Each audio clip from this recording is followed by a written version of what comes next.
Hello, everybody. Welcome once again to Counselor's Couch 101. We're reading this book, Shamarla.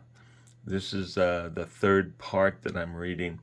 Remember, in the first part, Lynn, the psychotherapist, finds an infant in her dumpster. In the second part, she races to the emergency room and she asks a friend of hers who is a doctor, and his name is Jeff Whitley. She asked him to see that the baby gets all the best care that the baby can get. And so at this point, the baby has been taken up to the neonatal care unit. And Lynn is outside the room. She has talked to one of the nurses who was trying to collect information as to payment for the services. And Lynn gave the nurse a credit card that she knew would not have enough in a balance to cover. So at this point, she's standing outside of the neonatal care unit, and she's just been invited into the room to see the baby by her doctor friend, Jeff. And this is where we pick it up right here. Jeff dressed me in a paper gown and mask and latex gloves and took me into the neonatal intensive care unit, where he walked me up to a sort of plexiglass crib with a clear lid. I couldn't help but think it resembled a coffin, the baby's second of the day. In my paper clothing, I was so very far removed, so distant from the life that had called to me a couple of hours earlier. Jeff and I looked down on the little one. She was plugged into a series of sensors, tubes, and IVs. A tiny oxygen mask covered most of her face. She looked lonely and scared. "Would you like to hold her?" Jeff asked. Without taking my eyes off of her, I nodded.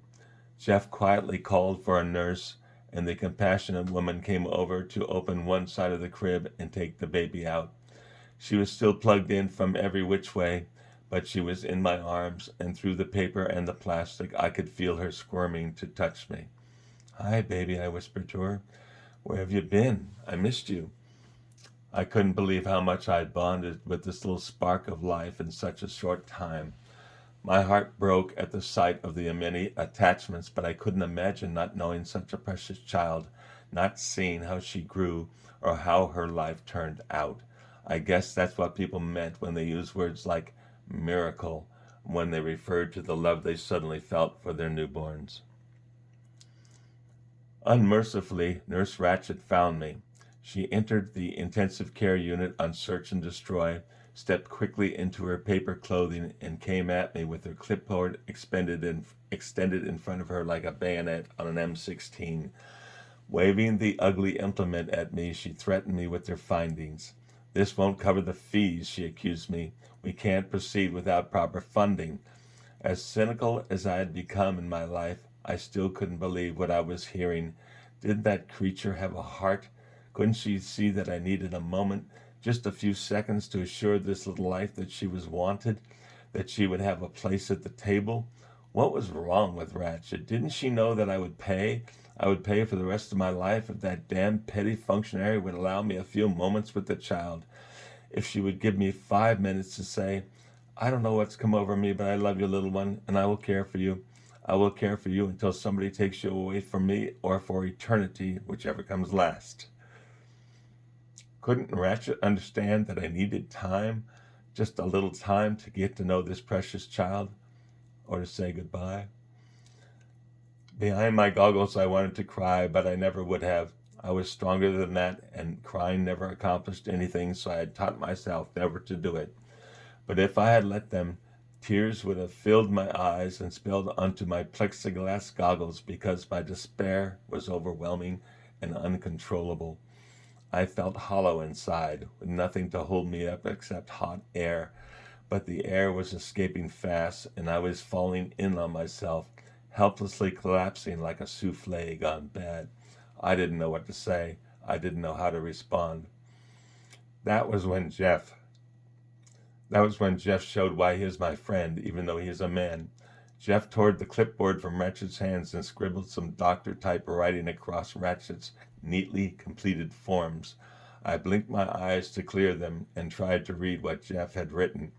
It said something about referred to Department of Social Services. Jeff pushed the clipboard back toward Ratchet and stepped between her and me. It was an effective dismissal. I heard her mumble, "Very well, doctor." Then she, hopefully forever, left. I wanted to thank Jeff, but I wasn't able to speak. I suspect he understood. He didn't say anything. He didn't pat my shoulder. He didn't squeeze my hand. He did not give in to even one chauvinistic impulse. He simply stepped away, leaving me alone with the baby. It was the most loving choice he could have made. I knew I would owe him some personal favors, and I hoped he wouldn't presume upon some payment on a night when he was arguing with Janet and feeling that he needed another woman's breast to nestle into. But I would deal with that when it came, as I was certain it would. As I looked up, I could feel several pairs of hospital eyes avoiding mine. Now that they all knew I wasn't the baby's mother, I was sure they would treat me differently. Perhaps they wouldn't allow me to visit, or even to stay. I saw Ratchet whispering into a phone, and I just knew she was ratcheting me out to someone. After several moments, I regained control of myself and rocked the baby gently. One of the neonatal nurses slipped over to me and asked, "What's her name?" At first, I didn't know what the heck she meant. It must have showed in my body language, because she indicated the little one I had in my arms and said, "The baby. What's the baby's name?" The baby's name? How would I know the baby's name? But the nurse held a permanent marker in one hand, and in the other she held a card that read, "Hello, my name is."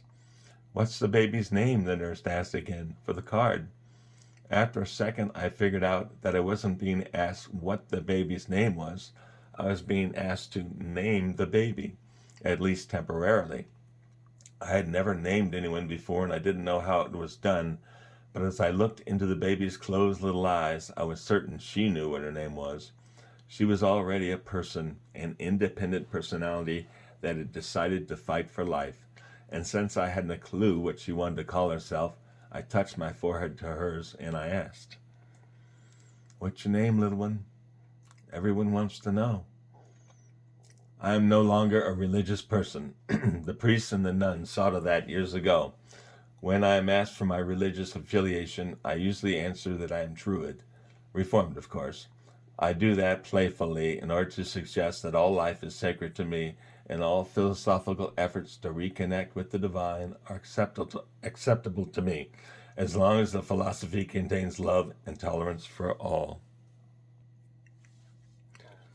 "What do you say, little one?